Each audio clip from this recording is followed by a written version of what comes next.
Do you think the players know that if there is effectively no 2026 season, the WNBA as we knew it is dead? The WNBA is on the verge of a catastrophe that might undo over 30 years of advancement. Following years of battling for acceptance, crowded arenas, and growing television viewership, the league now has to contend with its most formidable foe to date, its own players. Around the league, rumors of a player-led lockout have gone viral. It took 27 years for the WNBA to finally get a respectable audience. And in a matter of 2 seasons, they're about to lose said respectable audience. According to reports, celebrities like Bina Stewart and Nafisa Collier are prepared to end the 2026 season. NBA Commissioner Adam Silver is silently intervening behind the scenes in an attempt to avert a complete collapse that may destroy all the WNBA has worked so hard to achieve. Contracts and salary are no longer the only factors at play here. It's a matter of survival. Because the WNBA might never bounce back if the players carry out their threats and the season ends. What occurs next might determine whether women's basketball achieves new heights or permanently fades from American culture. Think people are going to tune back in after taking a year off from watching WNBA basketball? Do you think people are going to be putting WNBA viewing as their priority above NFL, above college football, above Major League Baseball, above tennis, above golf? Do you think that's still going to be the case if there's no 2026 season? The WNBA has battled valiantly for over 30 years to gain the recognition it now finally enjoys. From its modest origins in the late 1990s to the meteoric ascent of contemporary players like A'ja Wilson and Caitlin Clark, the league appeared to be approaching a watershed. Sales of products were skyrocketing, ratings were rising, and media attention was finally keeping up with the athletes' own enthusiasm. People were interested in the WNBA for the first time in its existence, not merely aware of it. However, all of that momentum is now in danger of being lost in an instant.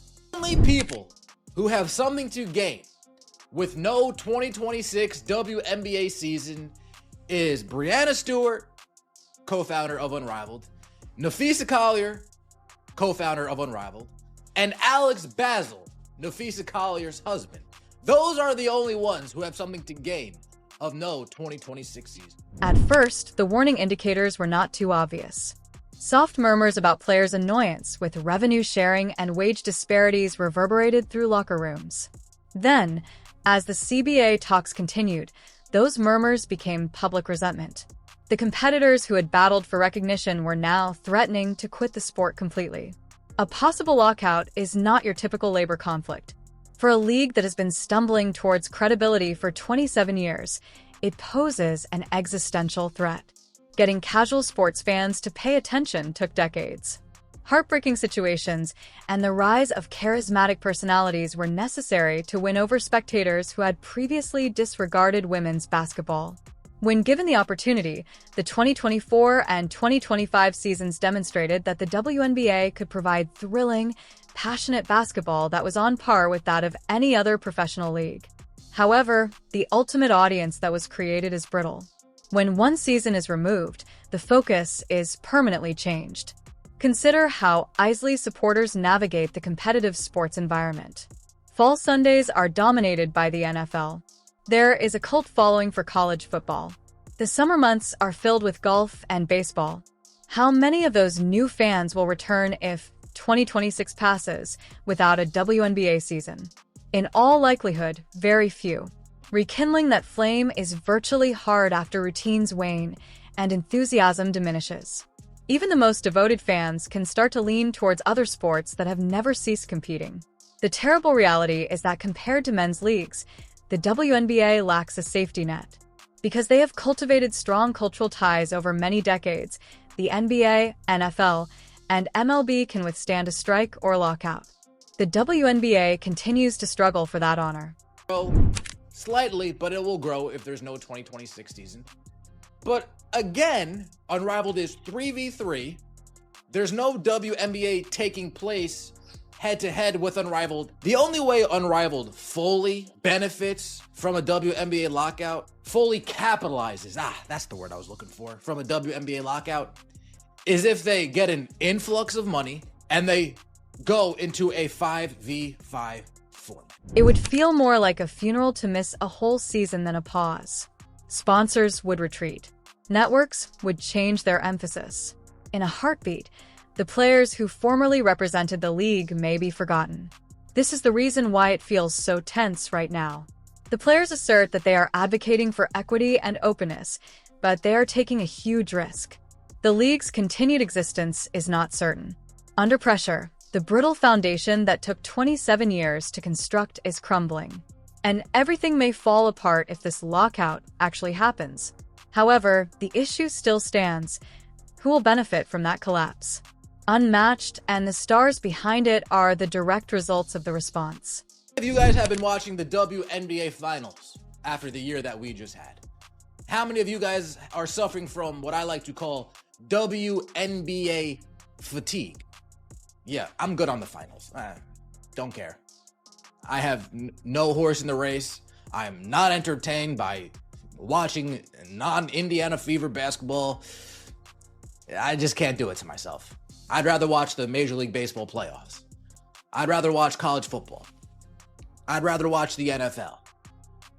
I would rather watch other things than the Las Vegas Aces versus the Phoenix Mercury. Sorry, I just can't do it. Although the majority of players fear the prospect of a WNBA lockout, a tiny minority may tacitly embrace it. Breena Stewart and Nafisa Collier are in charge of that group. Two of the most well-known figures in women's basketball are also co-founders of Unrivaled, a rival league. On the surface, Unrivaled was designed as a platform that offers independence from league politics, speedier games, better pay distribution, and a fresh player first option. Beneath that well-polished goal, however, is a far more complex game that only helps the founders if the WNBA fails. The only entertainment in town if the WNBA's 2026 season is canceled is Unrivaled. No rivalry, no mutual focus, and no comparisons. Collier and Stewart's side project would become the center of attention for women's basketball, giving them authority over media coverage, sponsorships, and talent. Even more striking is the fact that conventional fans aren't paying much attention to Unrivaled's format, which is a 3v3 tournament. For the majority of sports fans, it is a novelty rather than a league. However, out of curiosity, even casual fans could check out the WNBA if it goes black. Stewart and Keir are subtly relying on that opportunity.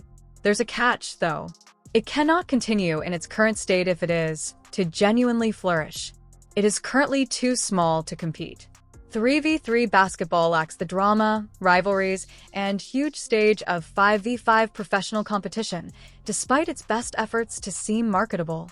It would require a financial infusion, a switch to a 5v5 format, and the recruitment of at least 50 top players in order for Unrivaled to fully profit from a WNBA collapse, basically, reviving the league under a different name. Although it's not a simple leap, it might occur at the appropriate moment. And that ideal storm is provided by a lockout. Things grow much more complicated on the business side. Alex Basil, Collier's spouse, is also heavily involved with Unrivaled, managing its business and public relations efforts. According to insiders, he may be the true mastermind behind this covert takeover, assisting in converting resentment over WNBA compensation into leverage for his wife's league. Unrivaled becomes the escape route, a place to play and protest simultaneously if players feel alienated and if discussions go sour. Fans aren't blind, though. Many people view this movement as sabotage rather than empowering. They contend that Collier and Stewart are attempting to undermine the WNBA for their own benefit by using legitimate complaints. If that's the case, the owners aren't the greatest losers. The players are the ones who only wish to play, and the supporters who have been waiting for our sport to be important for decades. Because there is always someone who benefits from turmoil in power struggles. Additionally, the shadow of Unmatched gets longer while the WNBA teeters on the edge. However, Adam Silver is a guy who could intervene to prevent that collapse before it's too late. There is only one person with the authority to step in when the WNBA devolves into crisis. Adam Silver is an NBA commissioner. Silver has served as the WNBA's silent guardian for many years, keeping an eye on it from a distance while allowing Commissioner Kathy Angelbert to run day-to-day operations. However, his silent supervision might not be sufficient now that a lockout is imminent and the league's survival is in jeopardy. The issue is whether he will take over the WNBA entirely or intervene to keep it afloat. Adam Silver is aware of the stakes. The WNBA is more than just another athletic organization. It serves as a public demonstration of the NBA's dedication to growth and equality. The NBA brand will be directly embarrassed if the women's league fails. It would have disastrous optics. Billions spent on broadcast rights, sponsorships, and inclusiveness might all go in a flash. Silver cannot afford for it to occur. But diplomacy alone won't solve this situation. It requires restraint. And Engelbert might not be prepared to give up on that. Given his past, Silver isn't hesitant to move decisively when a league's reputation is at stake. Silver moved quickly to address the NBA's scandals, ownership disputes, and societal discontent, making difficult decisions that frequently changed the sport's course. He could be compelled to do the same in this case. Silver could easily defend intervening if player WNBA leadership discussions fail, arguing that his leadership is essential to maintaining the integrity of professional women's basketball. To be honest, he wouldn't be incorrect. Trust and money are at the center of this conflict. The same treatment and income share as their male colleagues are what players desire. A 50-50 division like the NBA. However, the issue is systemic. Franchise owners own the remaining half of the WNBA, while the NBA owns the other half. Owners would effectively forfeit their portion if players were to get half of the league's overall earnings. No matter how reasonable it seems, they don't understand that maths. However, the conflict erupts when there is a lack of openness regarding the extent to which the league actually causes players to feel deceived. Adam Silver faces the difficult task of balancing these two viewpoints while respecting player concerns and without offending ownership. The owners will rebel if he takes a strong stance in favor of the players. The players will leave for unmatched if he supports the owners too fiercely. In either case, the WNBA faces collapse. Optics, however, have always been Silver's most powerful tool. He has a deeper understanding of story power than anybody else. He could simultaneously save the NBA's reputation and reshape the WNBA's future under his direction by presenting himself as the rescuer who takes over when the leadership changes. However, Silver's intervention will involve more than simply saving a league. It may signal the start of a new age